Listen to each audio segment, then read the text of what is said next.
Ассаламу алейкум, урматтуу туугандар. Бүгүн биз Куршам мал базарындабыз. Малдардын алып сатуу баалары кандай? Ошону билебиз. Сиздер өз оюңузду комментарийде жазсаңыздар болот. Биз ага мотивация болуп дагы тарткан аракет кылабыз. Бүгүн 12 декабрь 20-жыл. Жаңылбаган жалпы койт мүдүрүлгөн туяк болбойт дегенде жаңылып кетиши мүмкүн. Аны туура түшүнүп, туура кабыл алып, анда эмесе биз баштайлык. Бул үйдө 90 миң сом деп карап турат. Биринчи туулуш экен, торпок.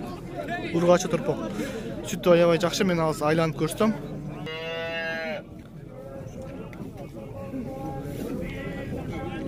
Мына айткан жана үйдүн желин көргөндө, бул жана көрүнбөйт экен, азыр алжанып атам. Мына мондай караганда сүтү жакшы. 90 миң сом деп карап турат, канчага сураганын айтпады. Эми базарда тура берет ар кандай. Бул 70 миң сом деп 5-чи торпогу эркек экен, сүтү жакшы. Азыр арттан көрсөм. Үй жакшы, бирок бул орто жаштуу болуп калган. 70 миң сом. Торпок эркек экен, торпогу жакшы, сүт уйларын торпогу жакшы болот.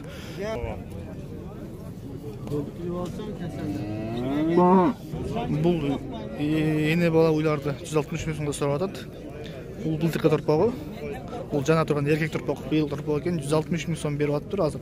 Баа колдоп жок, сатылбай турат. Мына уйдун сүтү аябай жакшы, желин көрүп чоңдогону. Туугандар, биз адашып калыппыз, торпогу, кичине торпогу ургач экен. Бирок 160 миң сомго баа болду. Чекеге тартып кетти, аделин сүйлөшүп келебиз деп. Бул биринчи торпогу деле бул бооз болушу мүмкүн. Бул жана турган унажын. Күтүп атабыз канчага сатылышыны. Бул эки үйдү 55 миң беркisi 80 миң аркы чоң үйдү кармап турат. Бул кысыр саан экен. 4 литр сүтү бар дейт. 50 миң 500 сом берди, берген жокпуз деп кармап турат эси.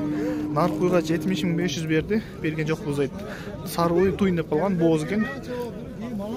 Туса 5-чи баласын туйт.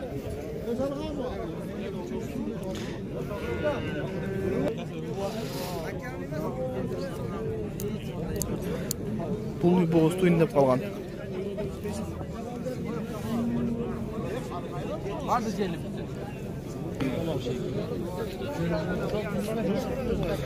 Бул үйдө 80 миң сом деп карап турам, 70 миңге бербедим деп эс айтты. Торпогу эркек экен, биринчи туулушу. Уй жаш.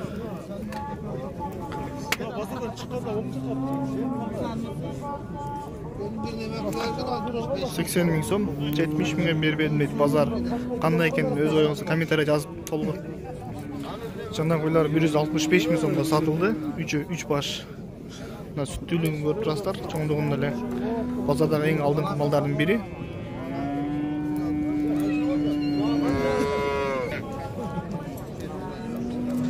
$165 миң сомго базардагы адам алды, бөлүп сатам деди. Эми алгандан кийин өзү билет, эмне кылышты.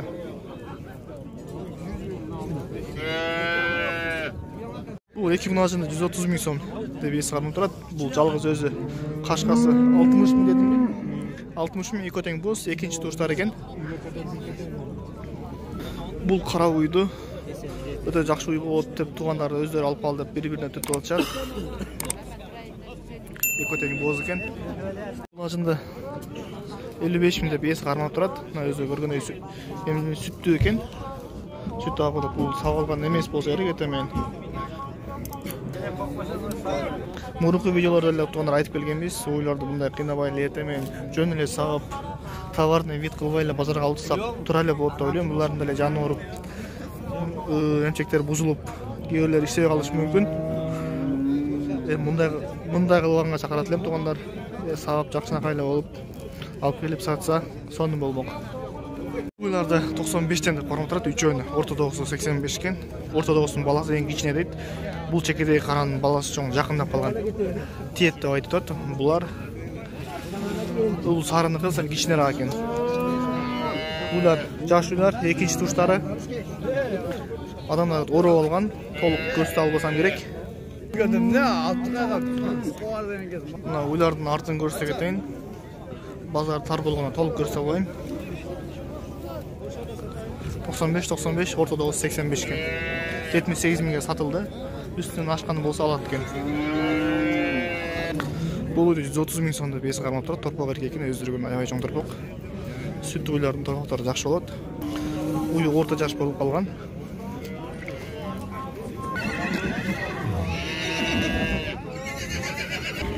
жана 165 миңге сатылган уйлар көбүрөөк мындай тагыраак өрсө кетейин. Ушул уйлар жана торпогу бооз экен, туйун деп калган өзү көрүп тургандай. Бул энеси торпогу 18 күндүк деп эс айтты. Уй аябай чоң бала берет экен, 18 күндүк торпог ушундай эс айтты, биз ишене беребиз. Чындыгында чоң экен. 165 миң сомго сатылды, 170 миң сом деп айтты. Балашабыз туура келсе сатам дейт ушул жерде. Буларга 40 миң сом беришти, бербедик дейт эсе. Көзүдө көргөндөй туйун деп калган. Бейин арып коюу жаш элек бооз болуп калган. Эси 45 миң сом кармап турат. 40 миң сом берди, бербей турат. Бул ажана 39 миң сомго азыр баа болдат, бербей турат эси.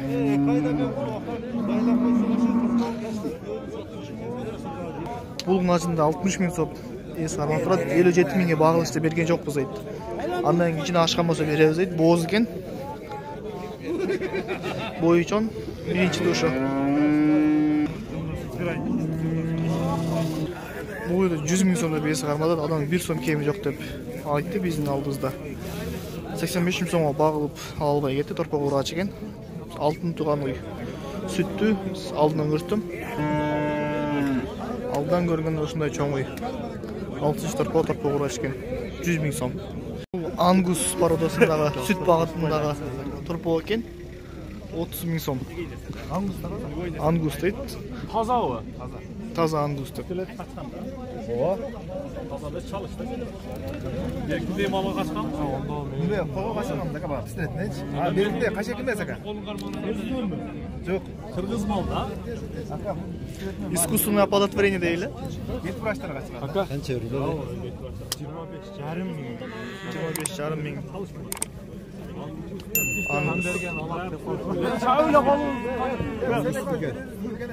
Бул ургач торпокту 21 миң баалдат, бербей турат. Кей торпокторду эконун 84 миң деп эгеси кармап турат. 23. Бул тайда 23 миңге алып жүрүп кетет. Эрки экен. Бул актылуу 84 миң деп эконун кармап турат, 79 миң бериштир. Берген жокмун дейт, баасы тура келбептир.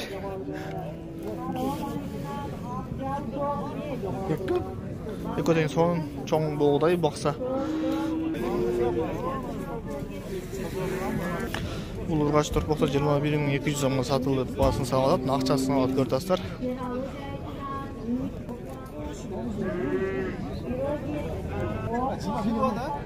Бул ургач торпоктор 20 миң 500 сомго баа болдат. Суралчат 20 миң 500 сом. Бүгүн базар эмнегедир менин оюм менен жеке оюм кымбаттай, билбейм, сиздер кандай деп ойлойсуздар, комментарий жаза кетсеңиздер болот. Бул эки буканы 75 миң сом деп кармап турат, жакыны 75 дейт. Экотен эркек. Реклама болду.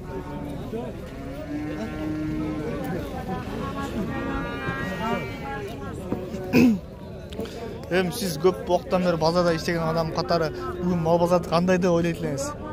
Мал базарды, базар арзандады. Өзбекстан жагы ондайлар.